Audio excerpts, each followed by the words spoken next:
Hello, Doom Loopers, and welcome to the Doomloop Dispatch, the show covering the worst parts of the San Francisco Bay Area. It's a solo show today. I just wanted to jump on by myself to talk about some news. I kind of miss talking about headlines and what's going on in the city and the Bay Area, so I might do more of these, but I also will always do shows with Scott because he's the best, but we both agree that I should kind of jump on and do something because there's some crazy stories going on that I feel like we should talk about. So first off, I don't know if you heard about this, but over the weekend they held the Dolores Park Hill Bomb. Now, I don't know if you know anything about San Francisco skateboarding, but seriously, San Francisco is basically the home of street skating. While everyone else was focusing on big vert ramps and stuff in the 80s. Here in the city, skaters were bombing down hills and going off curbs, and it's truly like Tommy Guerrero and other folks. I mean, really kind of helped create that whole scene and really put San Francisco on the map. Hence why Thrasher still based in San Francisco. And one part of the skating scene in San Francisco is the hills, the hill bombs. And so for several decades now, they've been doing, or at least two, they've been maybe three.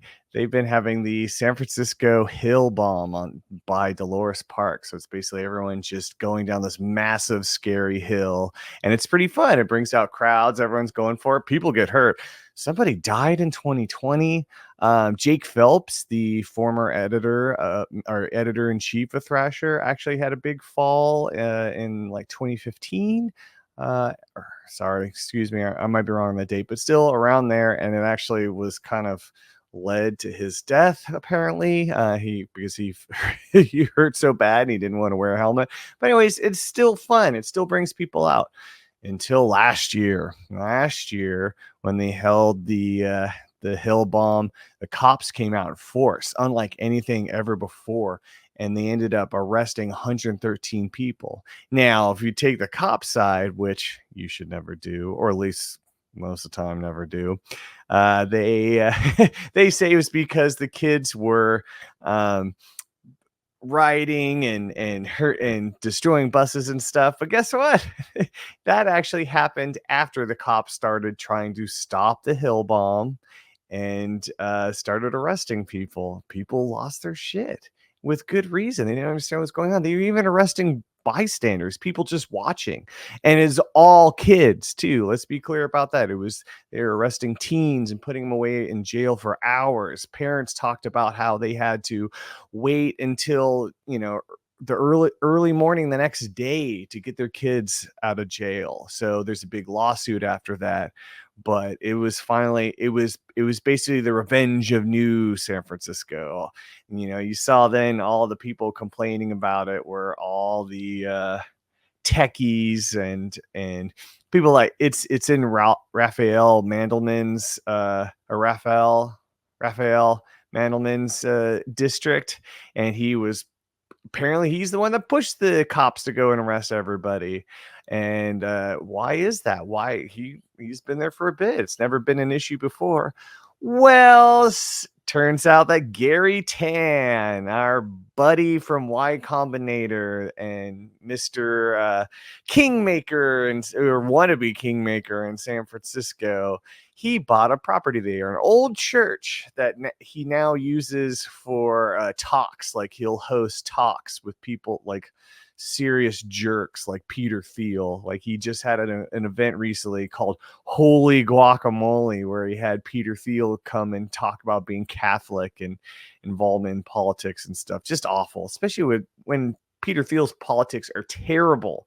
Hosting that is god awful, but Gary Tan is god awful, so it makes sense. Anyway, he was the big complainer about it, and then he was complaining more and more about the lawsuit, but also too about the fact that it could happen again. So this year, when everyone knew when it was time for the hill bomb, the cops came out in force on Dolores.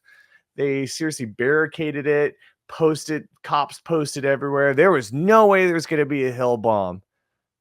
but there still was 2 blocks or 2 streets over, as a matter of fact.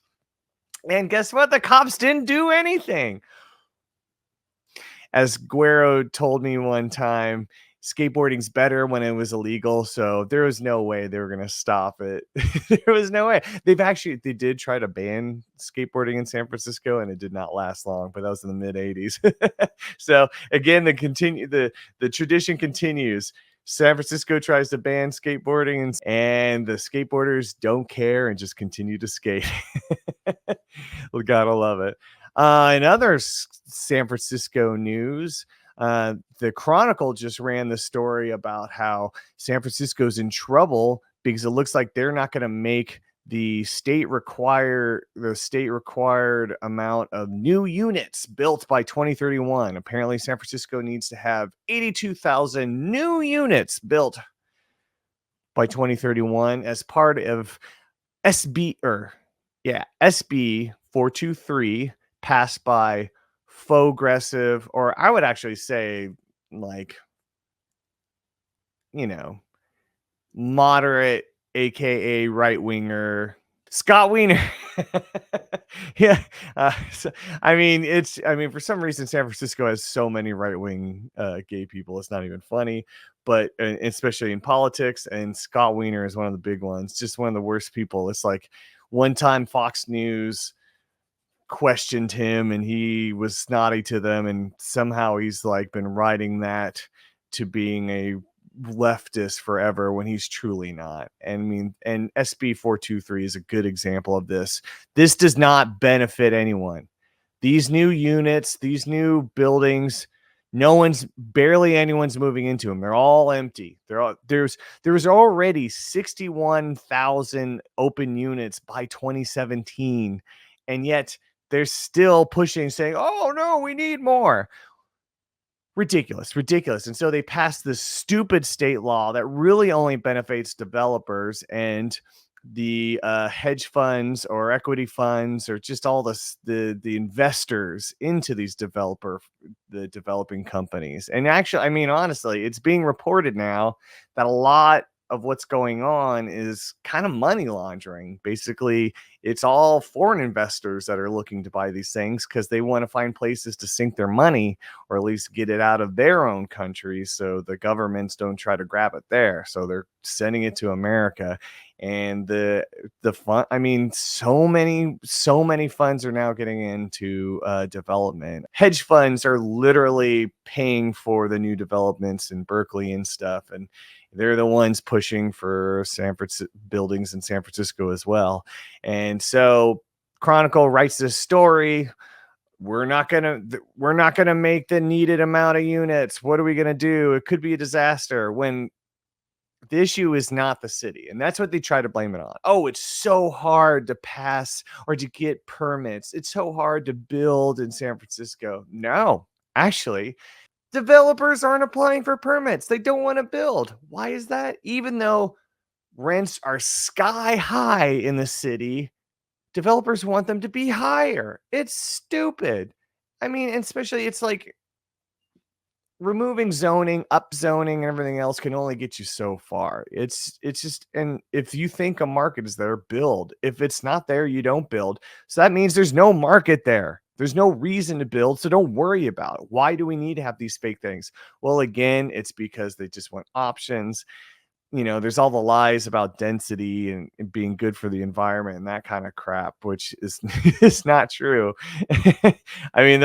Everyone will try to tell you, but it's not. It's not, because guess what? All the density means energy requirements go up, especially in the tech world. So we haven't seen any drop because of all this new density. We haven't at all. Or people moving to bikes, or like it has, but it's all being undone by Google pushing for, delving into AI, and all the building of new buildings like are by and the cement factories that are making the cement to build these massive multi-family structures. So it's just ridiculous. It's great that this truth is finally coming out, that YIMBYism and the need to build more, and that there's a housing crisis. It's just a lie. It's just to make more product for these hedge funds to invest in, and or international investors. So just good to know. I'm going to definitely keep following this story because it makes me so mad. There's such great history in San Francisco that these developers want to just rid of it, just wipe it away. And again, and I've said this before, what happens when you start doing that? You turn into Houston, one of the ugliest cities in the nation. I'm telling you, go to Houston. It's ugly. I promise you. It makes no sense. All right. And then the last thing I want to talk about is Jay Johnston being arrested and pleading guilty. He was arrested a bit ago, but he pled guilty this week to a felony charge for his involvement in the January 6th riots at the U.S. Capitol. So why is this a big deal? Why does this matter? Why am I talking about it? He's not in San Francisco. He's just an actor who was on Mr. Show and Bob's Burgers and the Sarah Silverman program. So not really anything having to do right now with San Francisco or the Bay Area. But it has to do with me. The issue is that, well, while he has, he is facing a judge and his consequences, the thing is that a lot of people didn't know he had done this. There's like talk about it, but nothing had been confirmed until his arrest about last year. Well, I could have broke that story. I could have broke that story in 2021 when I was writing for the Chronicle. I did an interview with Bob Odenkirk, who had just made and released the movie Nobody, his action film that was based on or inspired by real life events. He basically had a burglar break in, and he caught the guy and he let the burglar go, even though he really wanted to do something, and something sat with him. So he kept thinking about it and wrote this movie that basically has the same premise, or at least the same start. Well, so during that interview, I had seen this stuff, like they had shown pictures of Jay with the Capitol rioters, and like it was getting around Twitter, and I had heard bits. I had heard that he might have been involved. So I had the chance to ask Bob. So as we're wrapping up the interview, I go, "Hey, Bob, is everything cool, Jay? Is he okay? What's going on with him?"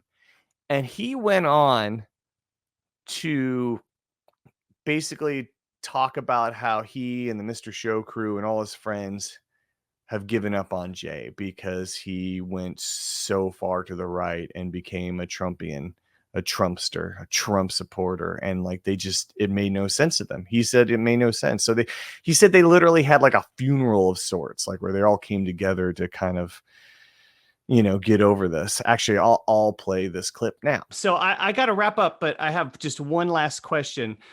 Is Jay Johnston okay? Have you checked on Jay Johnston? Is he okay? It's a good question. My relationship to Jay was, he made me laugh so hard, so many times. We met and worked together on Mr. Show. We worked a lot, and then I invited him back with Bob and David, and enjoyed always working with him, and always enjoyed seeing him perform. I think an American version of John Cleese and his physical comic talent. Just genius stuff. But I don't know his personal life, and I did not know about this stuff. I literally did not know until his picture was up that he was into this right-wing crazy shit. Yeah. So it was him. When I heard about it, I thought, that just doesn't. I would much more easily believe that Jay invented conspiracy theories to fuck with people than that he believed in any. Yeah. And I certainly would never have believed that Jay liked or respected or followed Donald Trump at all. I would have said, guaranteed, he thinks Trump is a buffoon. Guaranteed. He doesn't like loudmouths. He doesn't like braggarts. He doesn't like rich dicks who pretend to be something they're not. There's no way Jay thinks anything of Donald Trump.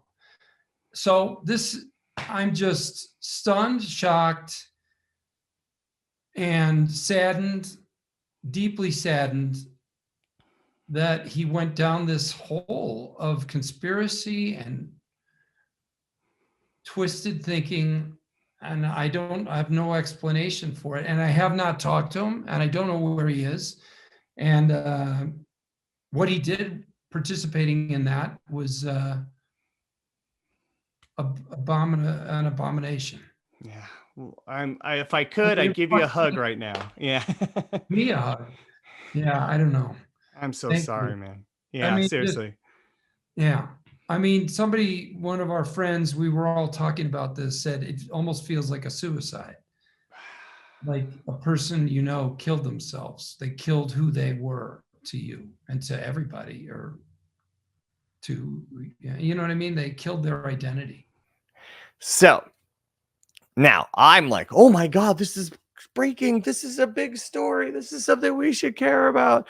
And so I wrote up the story, and I was so excited. This was going to be breaking national news because, I mean, I could also confirm it. Like, I had connections to people like Lauren Bouchard and others that could confirm it.